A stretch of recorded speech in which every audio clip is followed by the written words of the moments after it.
We all know that Pakistan is an agricultural country and it has an agrarian economy, and finance has been needed for agriculture since its development.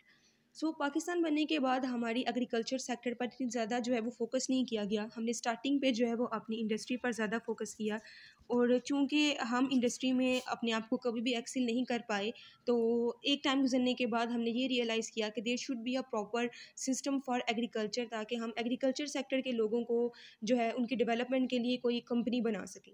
तो पाकिस्तान में agriculture के लिए और agriculture के लोगों को finance provide करने के लिए जो एक कॉरपोरेशन काम कर रही है उसका नाम है ज़राई तरक्याती बैंक।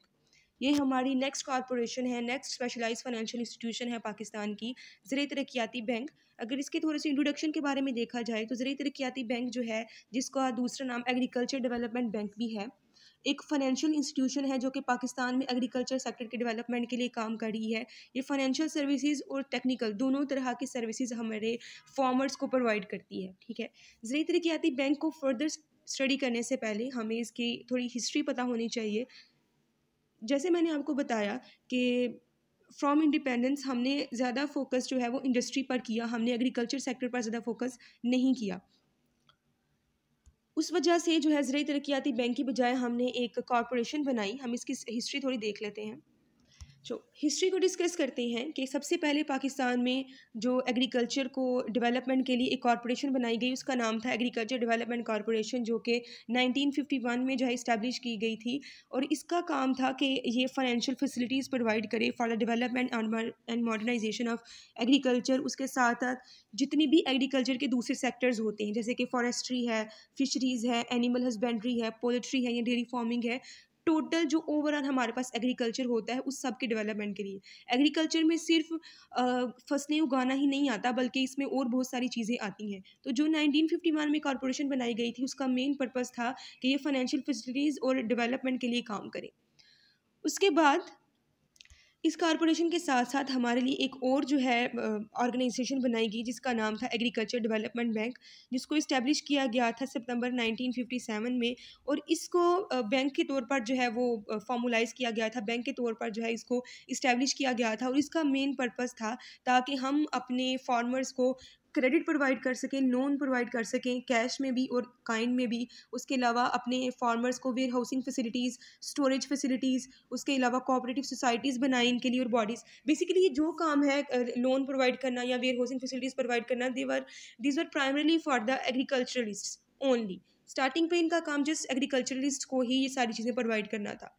अब चूंकि अगर देखा जाए तो एग्रीकल्चर डेवलपमेंट कॉरपोरेशन और एग्रीकल्चर डेवलपमेंट बैंक दोनों जो है वो गवर्नमेंट के अंडर आती थी, और दोनों का मेन पर्पज़ हमारी कंट्री के एग्रीकल्चर सेक्टर को जो है वो प्रमोट करना था। तो फिर इन दोनों को मिलाकर एक टाइम पीरियड गुजरने के बाद हमारी गवर्नमेंट डिसाइड किया कि इन दोनों को मिलाकर एक नई कॉरपोरेशन बना दी जाए, जिसका नाम रखा गया agriculture development bank of Pakistan.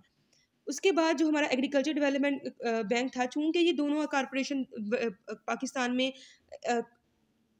Agriculture के डेवलपमेंट के लिए काम कर रही थी, दोनों को कैपिटल भी हमारी गवर्नमेंट प्रोवाइड करती थी। तो जो नई कॉरपोरेशन बनाई गई, उसका मेन पर्पस जो है वो यही था कि अपने एग्रीकल्चर सेक्टर को मॉडर्नाइज करना और साथ साथ अपने लोगों को इस तरह के लोन्स प्रोवाइड करना। फिर उसके बाद एक टाइम गुजरने के बाद हमारा एडीपी जो है एग्रीकल्चर डेवलपमेंट बैंक, इसको कन्वर्ट कर दिया गया ज़राई तरक्याती बैंक में। ठीक है, अब दोनों को मतलब ज़राई तरक्याती बैंक का भी नाम यूज़ किया जाता है, और एग्रीकल्चर डेवलपमेंट बैंक को जब ज़राई तरक्याती बैंक में कन्वर्ट किया गया तो एक नई एंटिटी के तौर पर किया गया, और इस नई एंटिटी ने अपने ऑपरेशन स्टार्ट किए 2002 में। ज़राई तरक्याती बैंक लिमिटेड जो पाकिस्तान में बनाया गया, इसका काम जो है हमारी कंट्री में इंडिपेंडेंट बोर्ड ऑफ डायरेक्टर्स के साथ मिलकर एक पब्लिक लिमिटेड कंपनी को फॉर्म करना था। जो आज इससे पहले थी वो कॉरपोरेशन, वो टोटली गवर्नमेंट ऑर्गेनाइजेशंस थी। जो ज़राई तरक्याती बैंक लिमिटेड बनाया गया, ये एक पब्लिक कंपनी के तौर पर जो है वो इंट्रोड्यूस करवाया गया। जैसे पब्लिक कंपनीज ऑपरेट करती हैं, जिसमें डिफरेंट बोर्ड ऑफ डायरेक्टर्स मिलकर काम करते हैं, एक प्रेसिडेंट होता है, और जो है वो पूरी कंपनी को फॉर्मुलेट करते हैं। ज़राई तरक्याती बैंक एक पब्लिक कंपनी के तौर पर जो है वो अपने ऑपरेशन काम करना स्टार्ट कर दिया इसने। ठीक है, इसका मेन पर्पज़ भी यही था कि आपकी गुड गवर्नेंस हो सके। बेसिकली ज़राई तरक्याती बैंक बनाने का जो हमारे पास पीछे मेन पर्पज़ था, वो हमारे पास था कि ताकि गुड गवर्नेंस हो सके। जब बोर्ड ऑफ डायरेक्टर्स मिलकर किसी कंपनी को संभाल रहे होते हैं तो उनके पास एक्सपीरियंस होता है, तो इसलिए गुड गवर्नेंस के लिए, उसके साथ साथ सेल्फ गवर्नेंस के लिए भी ऑटोनॉमी लाई गई। उसके अलावा हाई क्वालिटी सर्विसेज, ताकि हम टाइमली फाइनेंशियल सर्विसेज प्रोवाइड कर सकें नंबर ऑफ़ क्लाइंटल को, मतलब सिर्फ थोड़े लोगों को नहीं बल्कि ओवरऑल पाकिस्तान में जितने भी इलाकों में हम प्रोवाइड कर सकते हैं अपनी सर्विसेज, उन सब जगहों पर प्रोवाइड की जा सके। उसके अलावा हमारी कंट्री का जो रूरल सेक्टर है, जो रूरल सेगमेंट है, उसकी डेवलपमेंट की जा सके। ये सारी बेसिकली हमारी ज़राई तरक्याती बैंक लिमिटेड की एक हिस्ट्री है। अब ज़राई तरक्याती बैंक को जो है कन्वर्ट करके RFI में कन्वर्ट किया गया है। RFI basically rural financial institution का नाम है। हम इसको अब ज़राई तरक्याती बैंक एंड RFI भी कहते हैं। RFI stands for rural financial institute. इसको कन्वर्ट करने का मकसद ये है कि IMF जो है वो फिर आपको बेटर तरीके से जो है वो फाइनेंशियल सर्विसेज प्रोवाइड करता है। हम अब ज़राई तरक्याती बैंक के कुछ फंक्शंस और उसके कुछ कैपिटल स्ट्रक्चर को देख लेते हैं। अगर हम अपनी कंपनी के कैपिटल को देखें तो हमारी कंपनी के टोटल एसेट्स जो हैं वो ₹123 बिलियन की वर्थ के हैं। उसके अलावा जो टोटल हमारा ऑथराइज कैपिटल है वो ₹25 बिलियन है एज़ ऑन 2011, और ये हम कंपनी की वेबसाइट से करंट डाटा है। उसके अलावा नेशन वाइड हमारे टोटल एम्प्लॉयज़ जो हैं वो 5789 एम्प्लॉयज़ को हम एम्प्लॉयड रखा हुआ है। उसके अलावा ज़राई तरक्याती बैंक का जो नेशनल वाइड हम अपनी क्रेडिट स्टैंडिंग है वो 40% है। मतलब ओवरऑल पाकिस्तान में एग्रीकल्चर सेक्टर को जो लोन प्रोवाइड किए जाते हैं उसमें से 40% ज़राई तरक्याती बैंक प्रोवाइड करता है एज़ ऑन 30 जून 2013। ये जो डेट्स हैं और ये जो डाटा है ये करंट है, कंपनी की वेबसाइट से लिया गया है।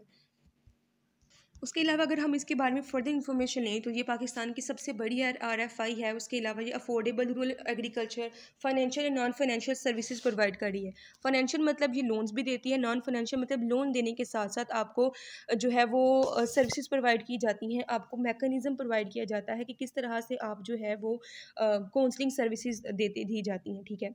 उसके अलावा पाकिस्तान की जो टोटल पॉपुलेशन है उसका 68% रूरल एरियाज़ में है, तो हम उनको उस तरह की सर्विसेज प्रोवाइड करते हैं। उसके अलावा हमारे पाकिस्तान में ओवरऑल टोटल 488 ब्रांचेज़ हैं, ठीक है, जिसमें से हमारे पास अराउंड 500,000 क्लाइंट्स हैं जो कि एनुअली एक्यूमुलेट होल्डर्स हैं हमारे पास।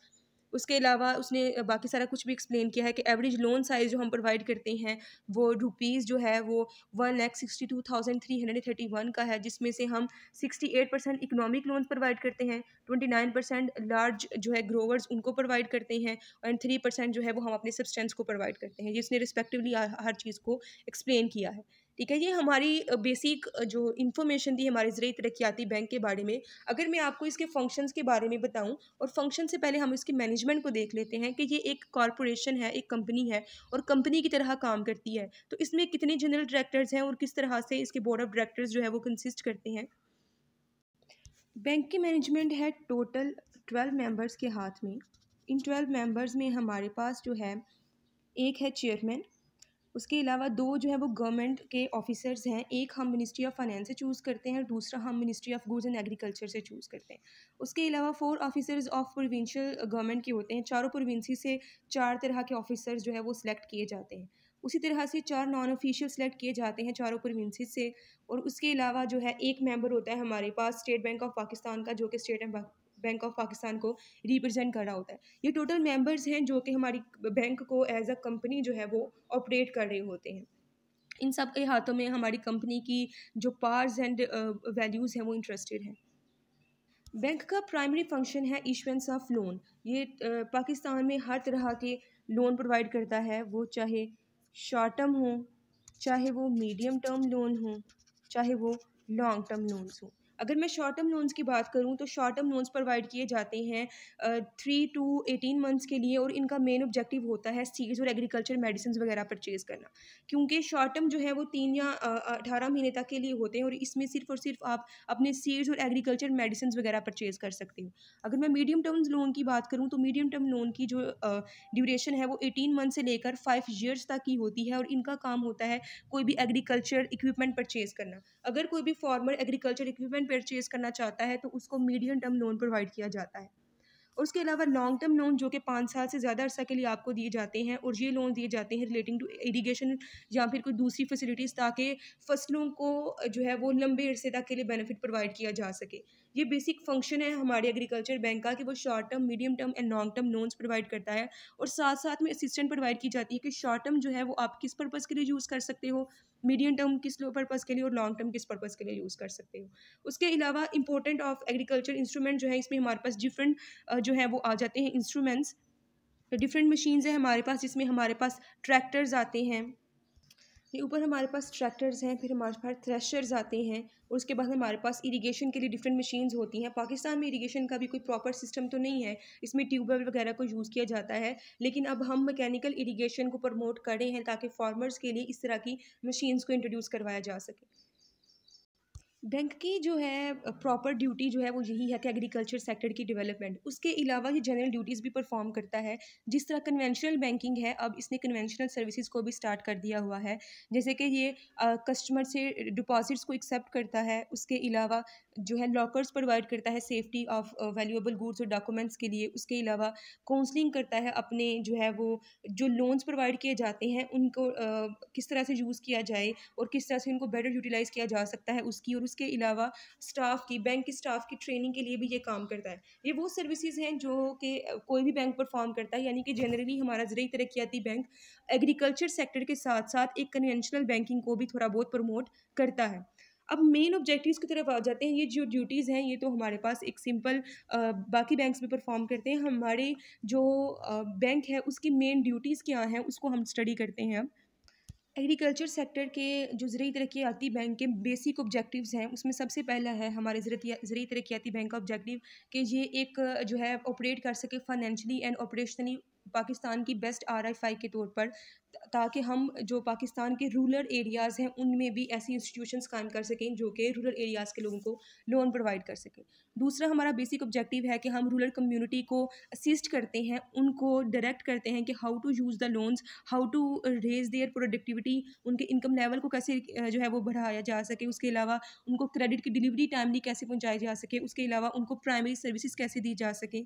उसके अलावा हमारी ज़राई तरक्याती बैंक का एक जो है ऑब्जेक्टिव है कि वो पाकिस्तान के अंदर एक ऐसा अपना इमेज क्रिएट कर सके कि ये कंपनी प्रोएक्टिव है, मतलब प्रॉब्लम्स होने से पहले ही जो है वो अपना एक्शन ले लेती है, क्लाइंट वगैरह क्लाइंट फ्रेंडली होनी चाहिए, फाइनेंशियली है, ऑपरेशनली सस्टेनेबल कंपनी है और प्रोडक्ट डेवलपमेंट के लिए काम करती है। उसके अलावा क्या है कि हमारी कंपनी का ऑब्जेक्टिव है कि हम बैकवर्ड और फॉरवर्ड लिंकेज प्रोवाइड कर सकें, ठीक है, ताकि पाकिस्तान के अंदर जो एग्रीकल्चर है उसकी वैल्यू एडिड चेन बन सके, ताकि कोई भी काम रुके नहीं। उसके अलावा हमारा जो है एक ऑब्जेक्टिव है कि हम public private wholesale retail partnership को इंक्रीज़ कर सकें, ताकि ऑपरेटिंग कॉस्ट को कम किया जा सके, क्योंकि जब एक जगह से दूसरी जगह तक प्रोडक्शन जाती है तो उसमें जो है इंटरमीडिएट्स की कॉस्ट एंटर होती जाती है। तो यहाँ पर पब्लिक प्राइवेट एक होलसेल पार्टनरशिप मार्केट होनी चाहिए, जहाँ पर हमारे फार्मर से उसी प्राइस पर जो है ली जाए प्रोडक्शन जिस प्राइस पर हम आगे से सेल करते हैं। उसके अलावा हमारा एक और फंक्शन है, एक और ऑब्जेक्टिव है कि हम रूरल कमर्शियल बैंक के तौर पर काम कर सकें, पाकिस्तान के अंदर जो रूरल कैपिटल फॉर्मेशन है उसको इंक्रीज़ किया जा सके, उसके अलावा true value of credit to है क्लाइंट्स को प्रोवाइड की जा सके, पाकिस्तान के अंदर रिस्क इंश्योरेंस भी प्रोवाइड की जा सके, क्योंकि हमने जो मशीन्स परचेज करनी है उसकी इंश्योरेंस भी हम ज़राई तरक्याती बैंक में करवा सकते हैं। और लास्टली हमारा ऑब्जेक्टिव है कि अपना ऐसा वेन्यू जो है ओपन करें जो कि डोमेस्टिक और इंटरनेशनल बैंकिंग को प्रमोट कर सके, ताकि ओवरऑल कंपैरेटिव एडवांटेज जो है वो हमारा क्रिएट हो सके। ज़राई तरक्याती बैंक के ये कुछ अपने ऑब्जेक्टिव्स हैं। ये उसके अलावा पाकिस्तान में किस तरह से रोल प्ले करता है भी हम उसको स्टडी करते हैं। पाकिस्तान में ज़राई तरक्याती बैंक डिफरेंट सेक्टर में डिफरेंट रोल प्ले कर रहा है। पाकिस्तान के अंदर जो है इरिगेशन और गार्डनिंग सर्विसेज जो है वो प्रोवाइड किया जा रहा है, ताकि पाकिस्तान के अंदर पानी की कमी को पूरा किया जा सके, गार्डनिंग जो है उसको इन्हेंस किया जा सके। उसके अलावा फॉरेस्ट डेवलपमेंट प्रोजेक्ट स्टार्ट किए जाते हैं ताकि पाकिस्तान के अंदर फॉरेस्ट की डेवलपमेंट की जा सके, जैसे कि हमारे पास छांगा मांगा प्रोजेक्ट है, मरी फॉरेस्ट के लिए जो है वो डिफरेंट प्रोजेक्ट स्टार्ट किए जा रहे हैं। उसके अलावा contribution in the field of fisheries बहुत ज़्यादा है इसका। फिशरीज़ में सिर्फ और सिर्फ हम लोन ही प्रोवाइड नहीं करते, बल्कि हम जो है वो काउंसलिंग भी प्रोवाइड करते हैं, ताकि फिशरीज़ की इमीडिएट नीड को पूरा किया जा सके, क्योंकि फिशरीज़ जो है वो पाकिस्तान के अंदर या फिर किसी भी जगह पर बहुत जो है हेल्थ के लिए बहुत ज़्यादा ज़रूरी होती हैं, ठीक है। उसके अलावा look after the field of dairy, dairy में जो है वो लेटेस्ट टेक्नोलॉजीज़, जैसे लेटेस्ट मेडिसिन लेकर आई जा रही हैं ताकि जो पाकिस्तान के अंदर नीड ऑफ मिल्क और मीट है उसको प्रॉपरली पूरा किया जा सके। उसके अलावा होम इंडस्ट्रीज़ को भी ये देखता है, क्योंकि हमारी इकोनॉमी के लिए होम इंडस्ट्री बहुत बड़ा और मेजर रोल प्ले करती है, ठीक है। इन इंडस्ट्रीज़ को सफिशेंट लोन्स प्रोवाइड करता है, जिसमें डिफरेंट काइंड्स ऑफ लोन आ जाते हैं। उसके अलावा फार्मर्स को जो है वो ट्रैक्टर्स और मोटरसाइकिल्स भी प्रोवाइड की जाती हैं ताकि वो पाकिस्तान के डेवलपमेंट के लिए काम कर सकें।